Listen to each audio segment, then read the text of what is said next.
Alors, bonjour tout le monde. Donc pour ce calcul du jour, quasiment la même chose que ce qu'on a vu enfin ce qu'on a fait en calcul du jour à la dernière séance. Donc une équation. Donc on part sur un tableau de signes.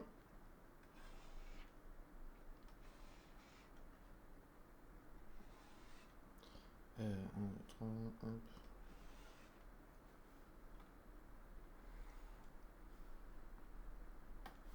Ouais, je sais pas si vous avez remarqué d'ailleurs, j'ai découvert cette nouvelle fonction là qui permet de faire des traits droits. Donc fini les tableaux de signes tout tremblotants. Donc x pris entre moins l'infini et plus l'infini. Donc le moins 3x moins 3,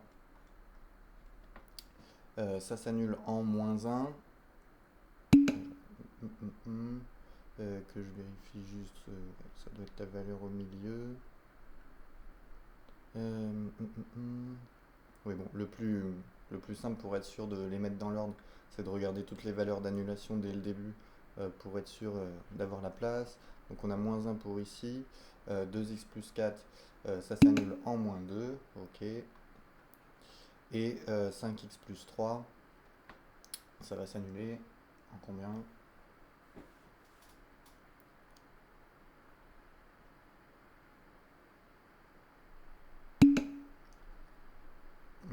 Pas en 5 tiers, attention.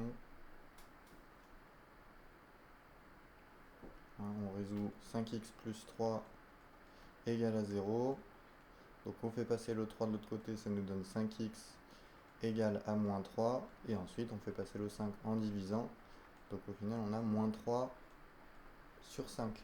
Alors moins 3 sur 5, ça fait moins 0,6. Donc on est bien après le moins 1. Donc il faut le mettre dans cet ordre-là. Donc le moins 3x moins 3, on a dit que c'était en moins 1. Sachant qu'on a un petit a négatif, donc ça va faire plus et ensuite moins. Pour le 2x plus 4, le petit a c'est 2, donc c'est positif, donc ça va faire moins plus. Et ensuite pour le 5x plus 3, même chose. Petit a égale à 5, donc positif, donc ce sera moins plus. Et on en déduit le tableau de signes de notre quotient.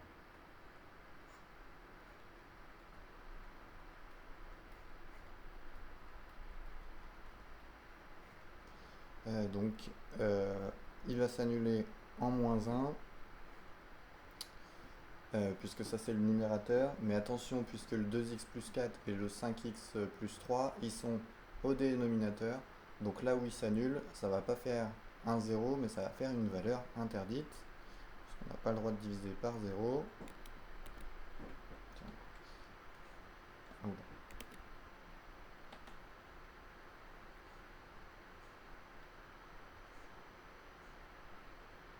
oh, c'est pas forcément mieux, mais trop droit.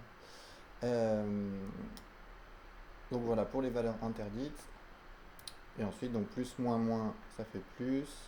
Là, on a plus, plus, moins, ça fait moins. Moins, plus, moins, ça va faire plus. Et enfin, moins, plus, ce qui va faire moins.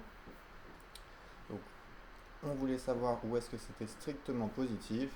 Ben, là où il y a des plus dans le tableau de signes, donc ce sera entre moins l'infini et moins 2. Moins 2 exclu puisqu'on a une valeur interdite. Et ensuite, entre moins 1 et moins 3 cinquièmes, en les excluant, puisque là ça s'annule, mais qu'on veut que ce soit strictement positif. Et là on a une valeur interne.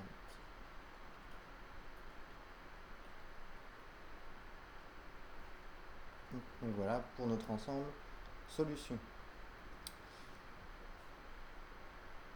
Je laisse afficher 30 secondes pour que vous finissiez de noter. Et ensuite on prend le nouveau cours sur les vecteurs que je vous avais demandé d'imprimer la semaine dernière déjà. Enfin, je crois qu'il n'y a rien à compléter pour aujourd'hui, mais il y aura besoin de compléter pour la prochaine fois.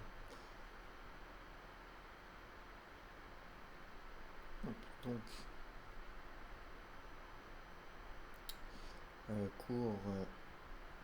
cours 9.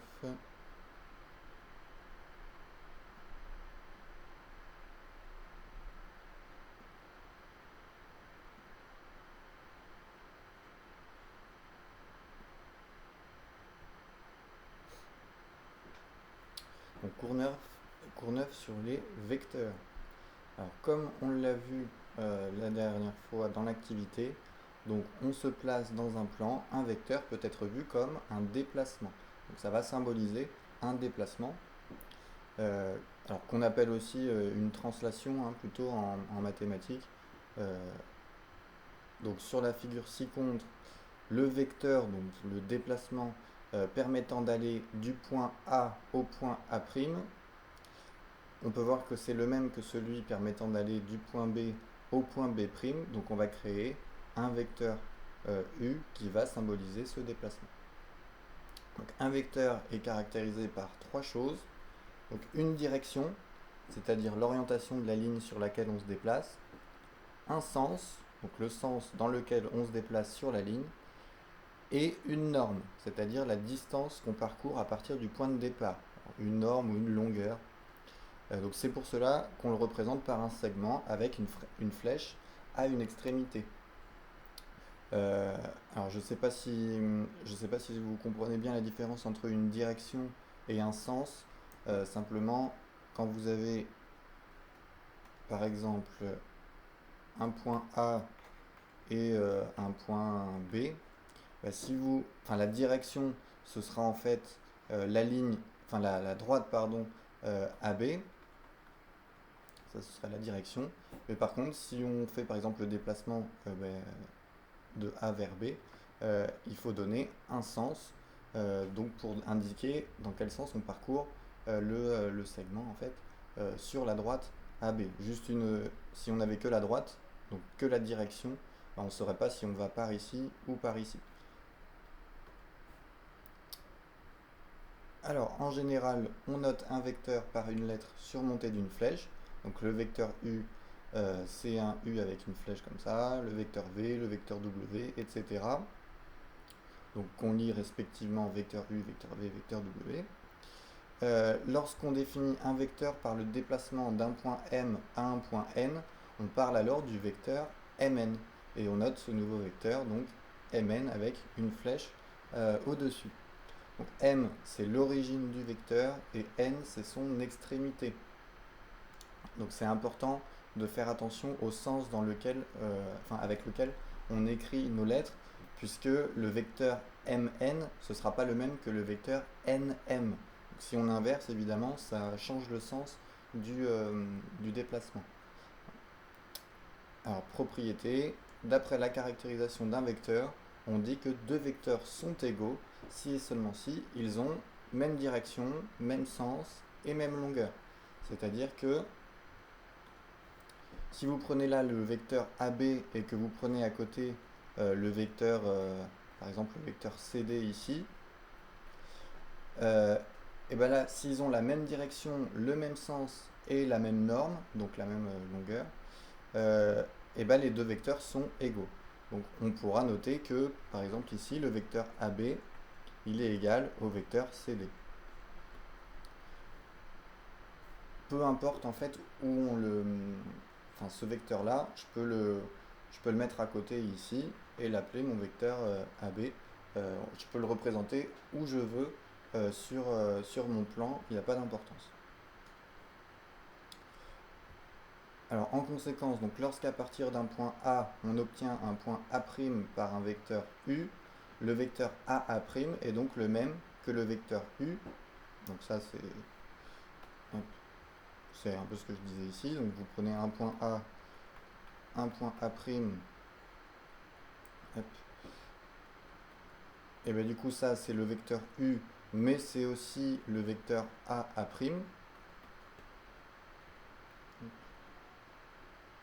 Hein, c'est deux façons différentes de le noter. Donc on dit aussi que AA' est un représentant du vecteur U, et en fait un vecteur donné a donc une infinité de représentants. Là, sur mon exemple, là, le vecteur AB, bah, tout ce que je mets là qui sont, tous les vecteurs que je représente qui sont égaux à mon vecteur AB, bah, c'est des représentants en fait du même vecteur. Et donc il y en a une infinité puisqu'on peut le mettre où on veut sur le graphique.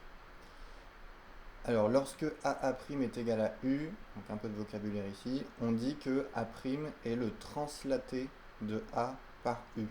Là, notre déplacement U, en fait, il envoie le point A vers le point A'. Donc on dit que A' c'est le translaté du point A. On dit aussi que A' est l'image de A par la translation de vecteur U. Donc ça recoupe un petit peu ce qu'on a donné, enfin ce qu'on disait déjà sur les fonctions avec les nombres. Hein, une fonction, je vous rappelle que c'est un procédé mathématique qui envoie un nombre sur un autre nombre, qui sera l'image. Bah là c'est un petit peu pareil, ça envoie un point sur un autre point, et le point d'arrivée, on appellera ça l'image. Euh, alors le vecteur qui transforme un point quelconque en lui-même, c'est le vecteur nul, qu'on note donc 0 avec une barre. Donc c'est égal à AA ou BB, ou enfin, quand vous prenez la même lettre à chaque fois, c'est donc le déplacement en fait qui sert à rien. Hein. Enfin, si, ça sert à quelque chose, le vecteur nul, c'est même très important. Mais enfin, le déplacement qui fait pas bouger, et ben, ce sera grâce au vecteur nul. Et enfin, donc le vecteur BA, donc c'est aussi appelé le vecteur opposé à AB. Quand vous prenez un point A et un point B,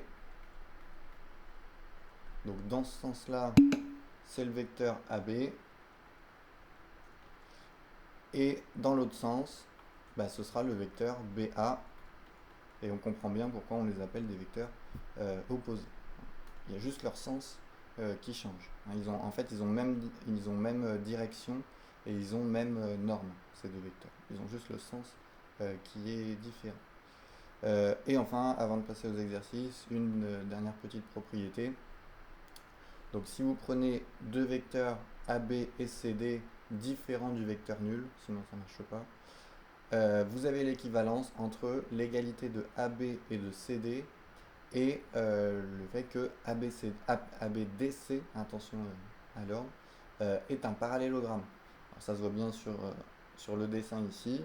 Donc le vecteur AB est égal au vecteur CD. Quand vous faites ça, vous obtenez forcément un parallélogramme ABDC. Donc pensez-y, ça peut servir dans certains exercices. Quand vous avez des vecteurs et qu'on vous demande quelle est la nature de tel quadrilatère, bah souvent c'est que c'est un parallélogramme grâce à cette propriété. On passe aux exercices avec exercice 1, 2, 3, page 131. À moins qu'il y ait des questions, n'hésitez pas évidemment.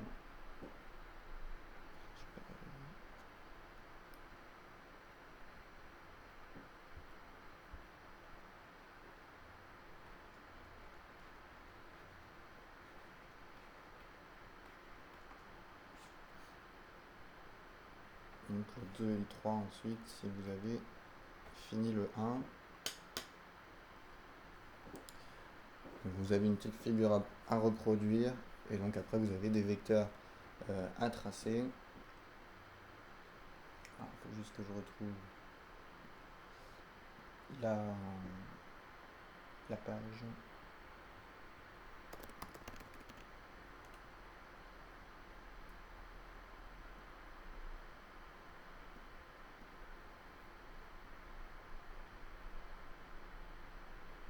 Prenez votre manuel, hein, parce que ça va me prendre du temps à le retrouver.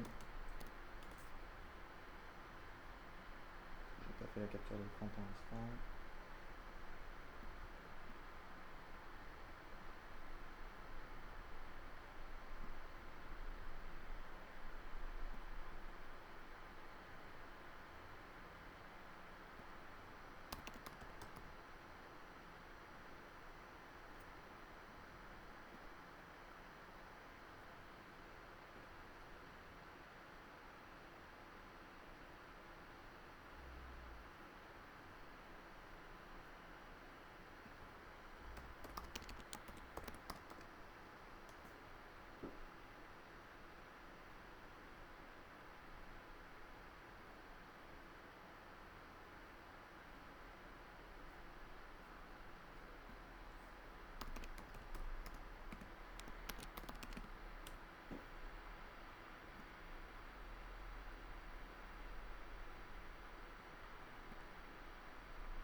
Alors, je suppose que vous avez eu le temps déjà de bien réfléchir à l'exercice. Donc, question 1, c'était reproduire la figure. Alors, question 2, construire le vecteur V d'origine A ayant pour direction la droite AD, pour sens de A vers D et une norme égale à 4. Donc là,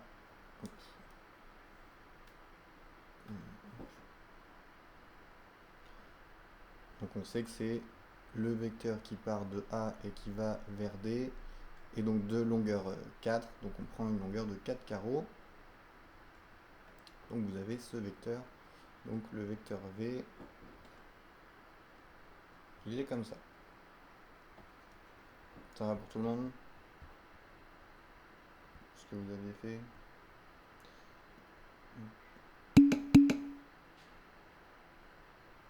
Alors on prend les carreaux parce que là on vous dit que le quadrillage il a pour côté 1.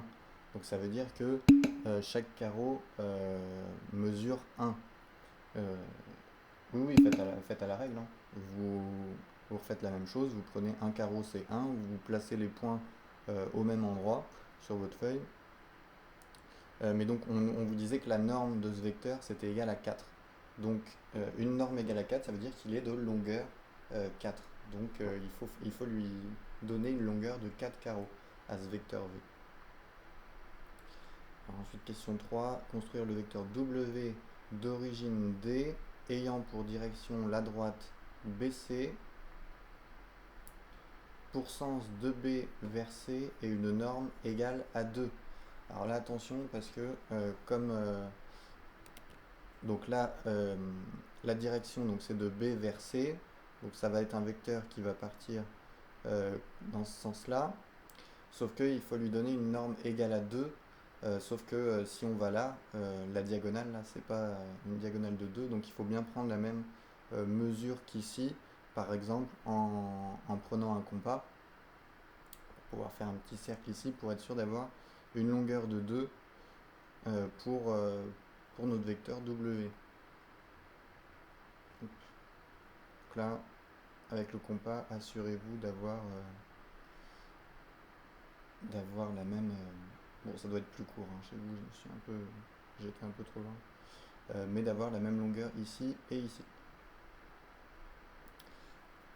Alors, construire le vecteur Z d'origine C égale à U. Donc là, on reprend le même vecteur que U, mais on le fait partir cette fois-ci de C. Donc ça va donner quelque chose comme ça.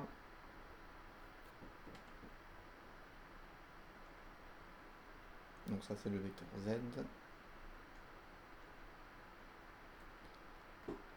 Et enfin, le vecteur T d'extrémité A égale lui aussi à U. Donc là, par contre, il ne faut pas partir de A, mais il va falloir arriver en A. Donc il suffit, bon bah moi j'ai pas le reste du quadrillage, tant pis. Donc il va falloir faire un vecteur de ce genre-là. Donc notre vecteur T ici. Est-ce qu'il y a des questions là sur ce premier exercice? C'est bon? N'hésitez pas que ce soit clair dès le début, parce que sinon s'il y a quelque chose que vous avez déjà pas compris... Ok, très bien. Alors exercice 2, un petit peu le même principe. Je vous laisse 2-3 minutes là pour y réfléchir. Donc là encore une figure qu'il va falloir reproduire rapidement. Et donc un point D et un point E et un point F à placer, de sorte qu'on ait AD égale à U, BE égale à V et FC égale à W.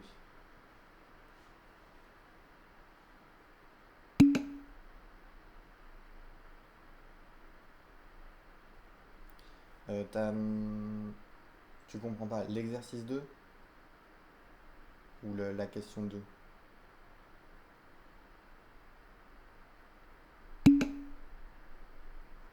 Ok. Et bah, elle ressemble beaucoup à la question 1 quand même. Ou c'était la question 2 de l'exercice 1?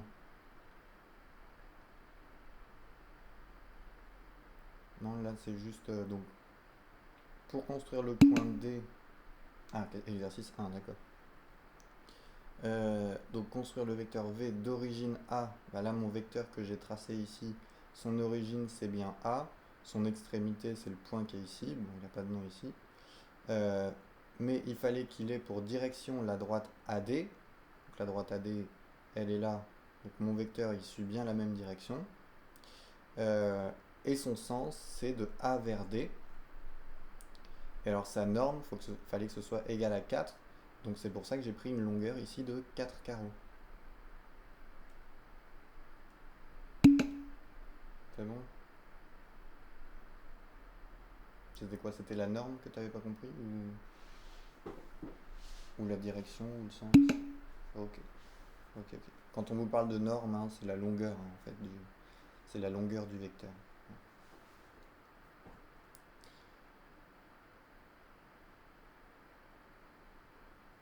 Alors le point D,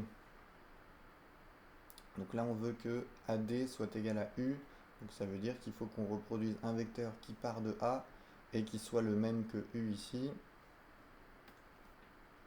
Alors bah, j'ai pas de carreau mais tant pis, je pense que vous comprendrez quand même. Donc là on reproduit notre vecteur U, et donc le point D, bah, ce sera l'arrivée, ce sera un point par ici.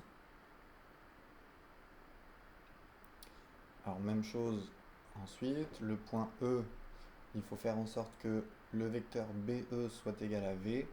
Donc on part de B, on reproduit notre vecteur V.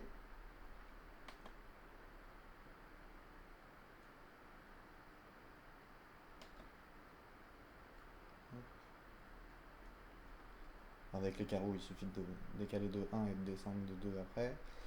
Et donc notre point E, bah, ce sera l'arrivée. Et on a bien le vecteur BE qui est égal au vecteur V. Alors le dernier est un petit peu plus dur. Donc on veut le point F tel que le vecteur FC soit égal au vecteur W. Donc là attention, puisque le piège c'est que dans le vecteur FC, enfin jusqu'à maintenant dans les questions 1 et 2, le point qu'on connaissait c'était le départ, c'était l'origine du vecteur. Par contre là attention, le point qu'on connaît, le C, bah, c'est l'arrivée. Donc ça veut dire que le départ c'est F, mais on ne sait pas où est-ce que ça va partir. Mais donc comme on sait que le C ça va être l'arrivée, donc il suffit de reproduire notre vecteur de telle sorte qu'il arrive en C.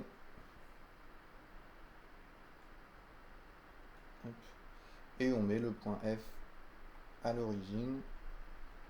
Comme ça notre vecteur FC c'est bien le même que le vecteur W.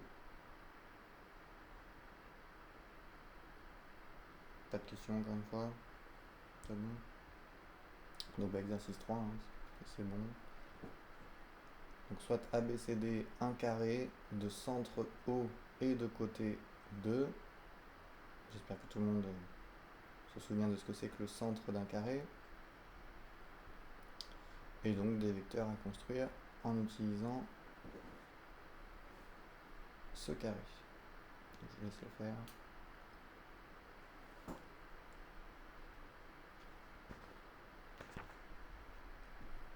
Et s'il y en a qui ont fini, vous pouvez... Ah bah non, parce que ce sera l'activité suivante, donc vous ne pourrez pas la commencer tout seul. Donc vous attendrez un petit peu.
carré ABCD.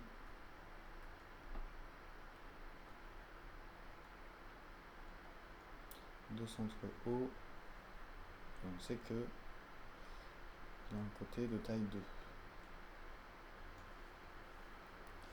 Alors le vecteur U, même direction et même sens que AB pour norme 4 et pour origine C.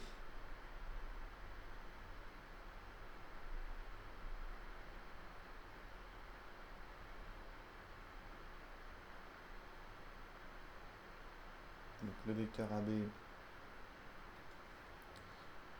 est celui-ci.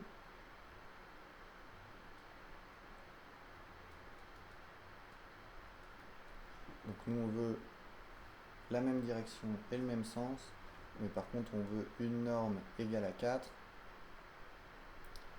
Donc il suffit de faire un vecteur donc, qui part de C, mais qui est 2 fois plus long.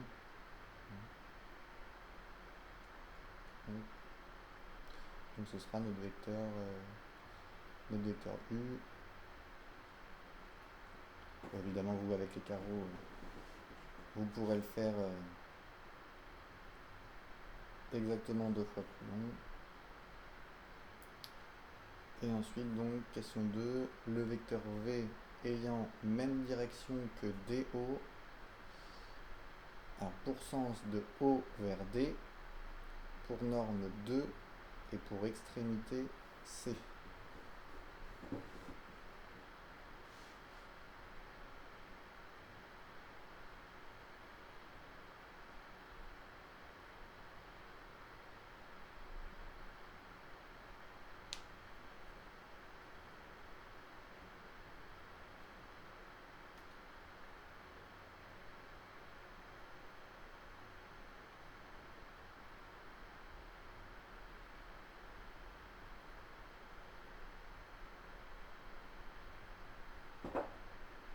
Le vecteur DO, celui-ci.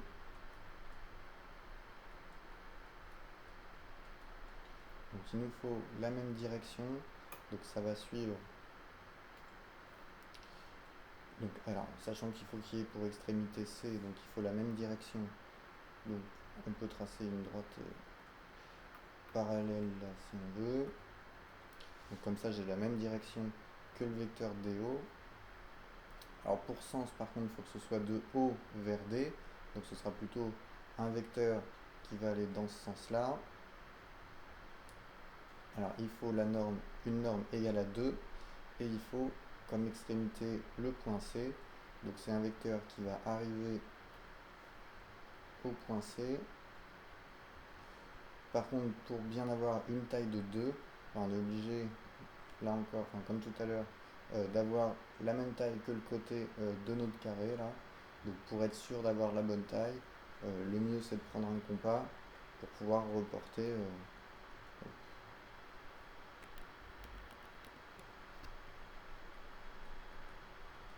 aussi bien que possible la distance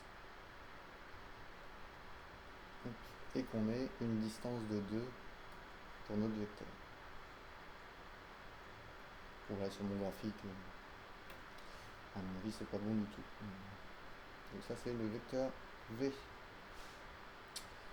Est-ce que c'est compris? Ça allait ces exercices? Ok.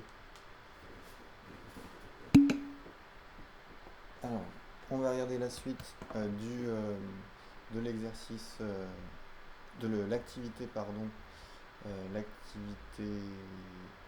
l'activité 2. Ah oui, non, c'est pas la suite de l'activité, c'est l'activité suivante.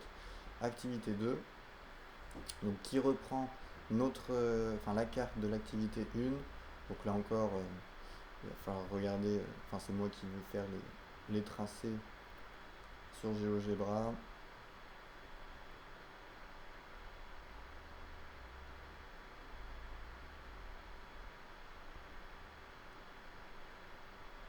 Alors, donc le voilier qui se trouve en A,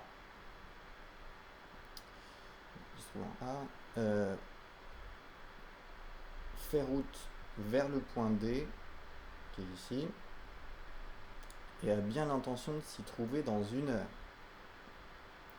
Alors déterminer le cap qu'il doit prendre en supposant qu'il n'y ait pas de courant.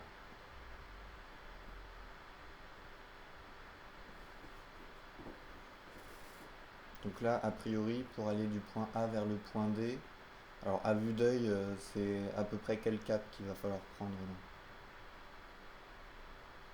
Enfin, après, je ferai le tracé pour qu'on ait la valeur exacte, mais comme grosse approximation, vous diriez que c'est quel cap?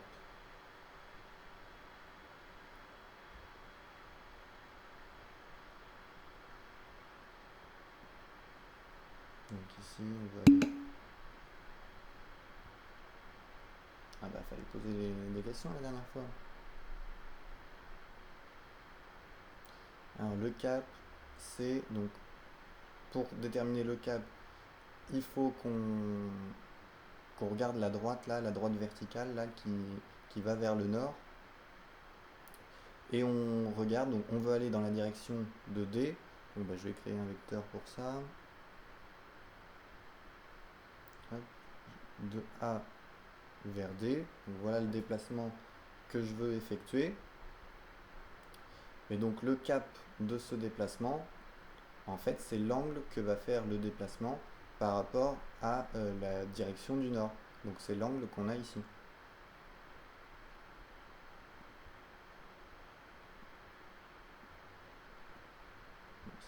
Faut absolument que j'ai des droites.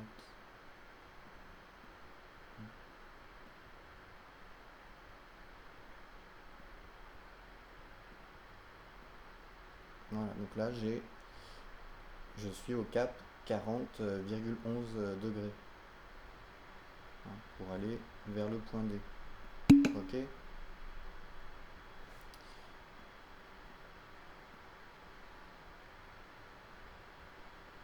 Alors donc ce sera donc le cap 40,11 degrés pour aller au point D. S'il n'y a pas de courant, ah bah sans ordinateur, mais de toute façon pour le faire il aurait fallu que vous ayez la carte.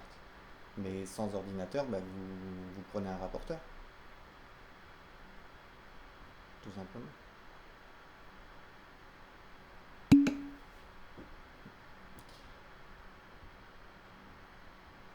Alors, donc ça c'est s'il n'y a pas de courant.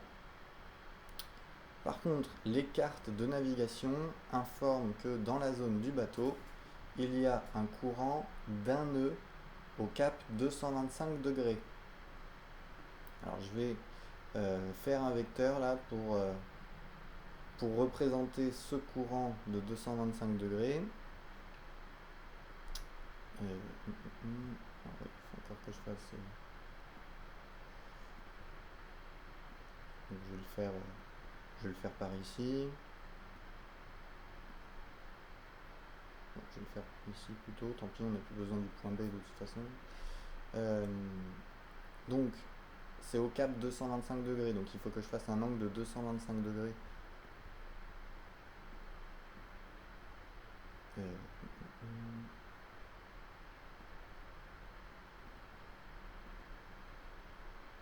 Donc là je suis à 40,51, donc il faut que j'augmente.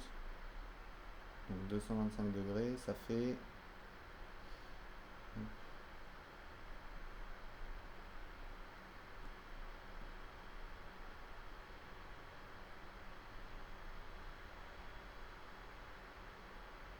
Bon, ça fait un courant qui va environ dans cette direction-là. D'ailleurs c'est un peu...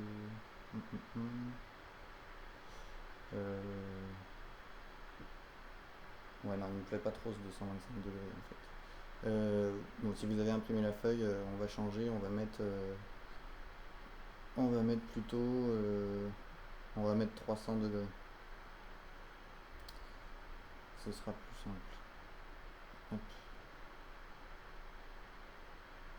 Donc il y a un courant dans ce sens-là, alors d'une vitesse d'un nœud. Alors je vais faire un vecteur là aussi pour le représenter. Donc je vous rappelle que un nœud c'est 1000 par heure. Donc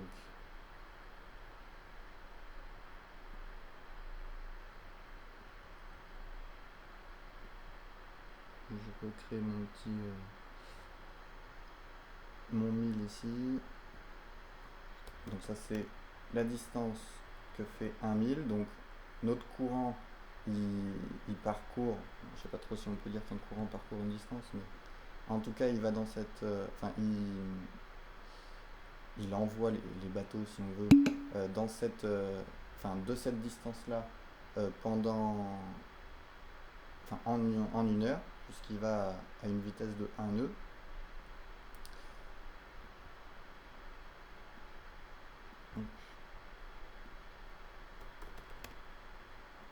Donc ça veut dire que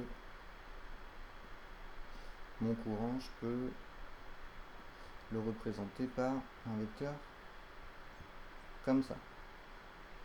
Donc cap 300 degrés à peu près, et une vitesse de 1 nœud, donc 1000 parcouru en une heure.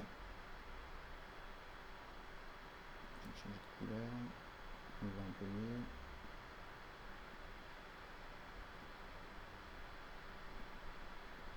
Voilà. Et donc ça c'est le déplacement que je veux faire au final.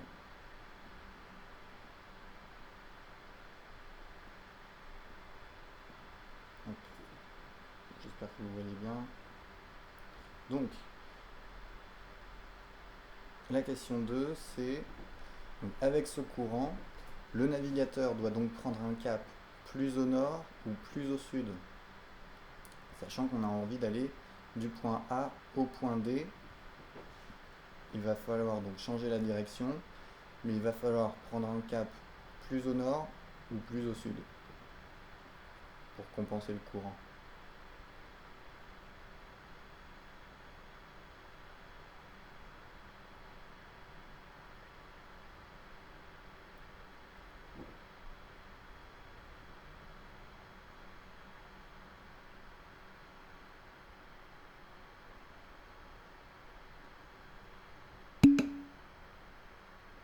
Plus au nord.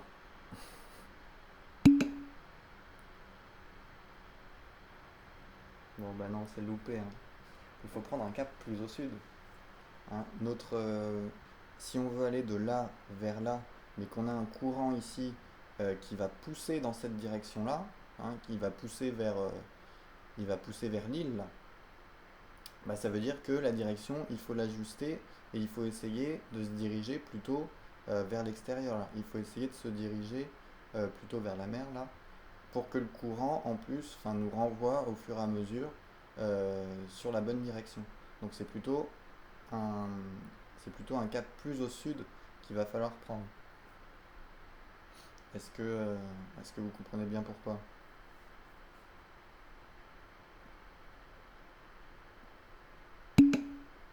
Ok. Hein, il va falloir essayer de tourner, de se diriger plutôt vers là pour que le courant, en même temps, nous ramène euh, vers, vers le point D au final. Alors, et c'est là que la notion de vecteur va nous être utile. Alors, la question 3, c'était représenter sur votre carte le courant par un vecteur. Donc, je viens de le faire. Et donc, question 4, la question c'était quel cap doit prendre le voilier et combien de nœuds doit-il afficher sur son compteur. Bah, pour déterminer ça, en fait, il va falloir utiliser les deux vecteurs. En fait, on sait que le vecteur que je vais créer ici, il faut, qu'en lui appliquant le vecteur du courant en même temps, bah, il faut qu'on se retrouve au final au point D. Donc pour faire ça, donc je crée un représentant de mon vecteur V1 ici. Alors vous auriez pu le faire à la main sans trop de problème, hein. Mais je sais que par exemple, bah, si je vais dans cette direction-là, si je prends ce cap-là, bah, je sais que le courant va me ramener en même temps au point B1. Alors évidemment, comme il le fait en continu, le courant, on ne va pas vraiment aller du point A au point A1 et ensuite au point B1. Mais on va plutôt prendre une direction comme ça qui sera entre le point A et le point B1 ici.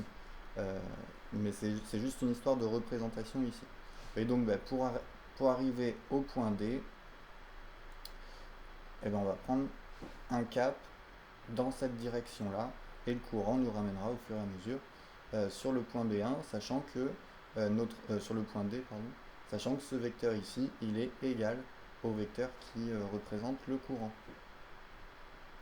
Donc le cap qu'il va falloir prendre, donc il suffit de regarder l'angle qu'on a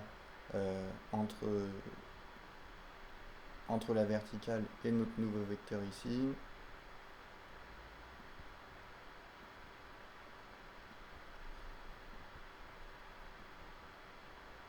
Donc ici on a un angle apparemment de 55,06. Donc il faut prendre le cap 55 degrés. Hein. Et pour la vitesse, il suffit de regarder la longueur de ce vecteur, puisque c'est la longueur qu'il va falloir parcourir, enfin c'est la vitesse qu'il aurait fallu parcourir en 1 heure. Et là, a priori, alors c'est W1. GeoGebra doit me dire combien ça mesure. Ah non, il ne me donne pas ça, GeoGebra. Je vais créer un segment pour l'avoir.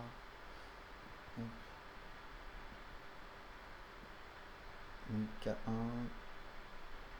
ce qui fait 12,25. Donc il faut aller à une vitesse de 12,25 nœuds avec un cap 55,06. Et donc notre courant là, qui est à 300 degrés et qui a une vitesse de 1 nœud, il va nous permettre d'aller dans la bonne direction au final. Donc voilà pour cette activité 2. En fait, ce qu'on a fait ici, c'est qu'on a fait la somme de deux vecteurs. Ici, quand on fait la somme de ce vecteur AA1 et du vecteur A1B1, au final, on fait en fait le déplacement A jusqu'à B1. Et vous avez donc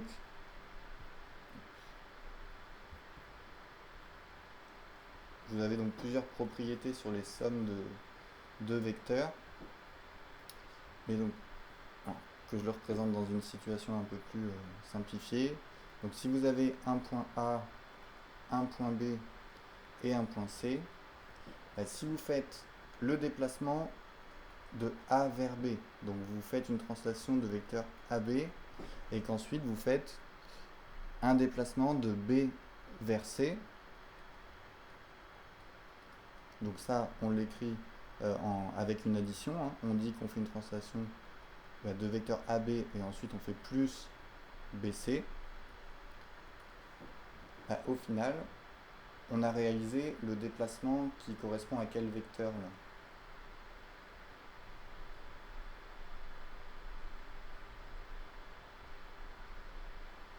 Si on fait le déplacement AB et qu'ensuite on fait le déplacement BC, c'est quel vecteur qu'on a suivi en fait?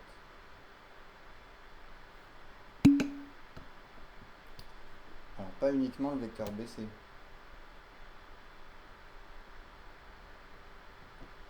Là je fais le déplacement de A vers B et ensuite je fais le déplacement de B vers C.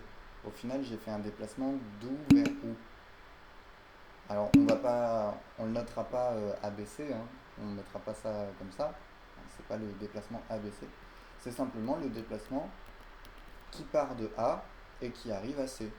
Donc en fait on a fait le déplacement AC. Donc AB plus BC, ce sera égal à AC. Tout simplement. Même si on n'a pas besoin en fait dans la notion de déplacement là, on n'a pas besoin d'expliquer qu'on passe par B. Ce qui importe sur le déplacement là, c'est juste d'où on est parti et où on arrive. Donc là notre AB plus BC, ce sera égal au vecteur AC. D'ailleurs on a ici une relation très importante. Ça c'est ce qu'on appelle, on le verra en cours la prochaine fois, c'est ce qu'on appelle la relation de Schall. Donc avec un S ici, qui ne se prononce pas. Mais quand vous faites un déplacement, alors peu importe les lettres que vous prenez, par exemple si vous faites le déplacement OP plus le déplacement PS,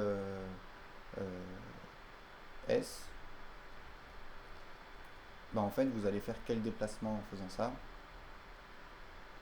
Donc un point O, un point P et un point S.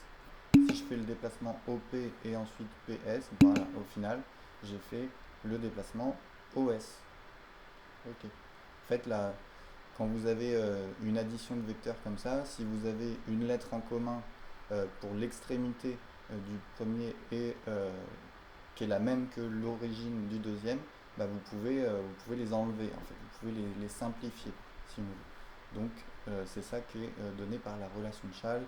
On s'entraînera là-dessus sur les exercices. Le bilan avant de finir, qui fait deux lignes, hein. Donc pour prendre en compte deux déplacements qui se suivent, il est possible d'additionner les vecteurs. Et donc quand on les additionne, c'est simplement pour dire qu'on fait les déplacements les uns à la suite des autres. Alors on peut en additionner deux, mais on peut en additionner autant qu'on veut, hein. Juste un tout petit exemple vite fait pour vous montrer ce qui peut être fait grâce à ça. Si je fais par exemple WP plus PY plus YB plus BH, bah, ce vecteur en fait il sera égal à quoi? Juste pour voir si vous avez bien compris.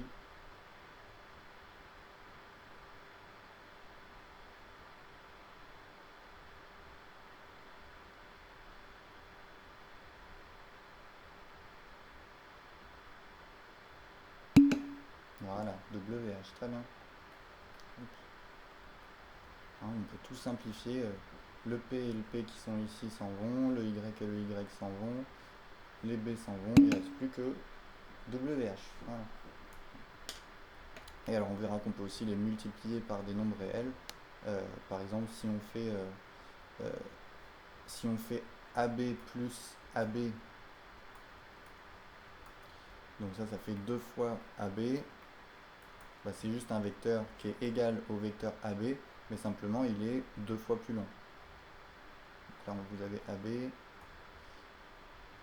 et là vous auriez 2 fois le vecteur AB.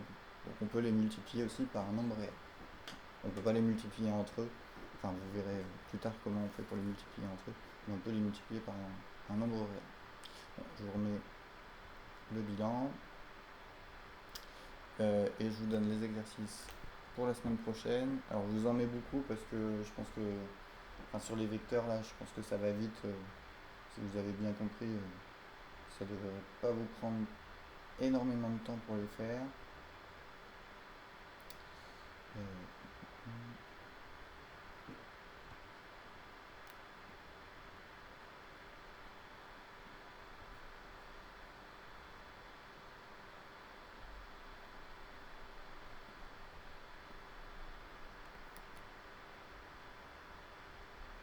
Donc c'est les exercices.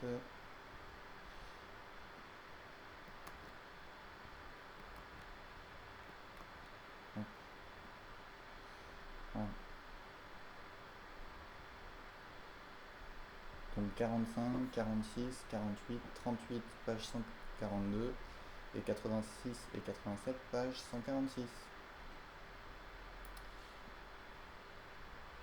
Mais ça ressemble, enfin il y en a beaucoup qui ressemblent aux exercices qu'on a fait aujourd'hui. Donc je pense que ça devrait aller relativement vite pour vous. Voilà, donc je vous souhaite un bon week-end et à la semaine prochaine.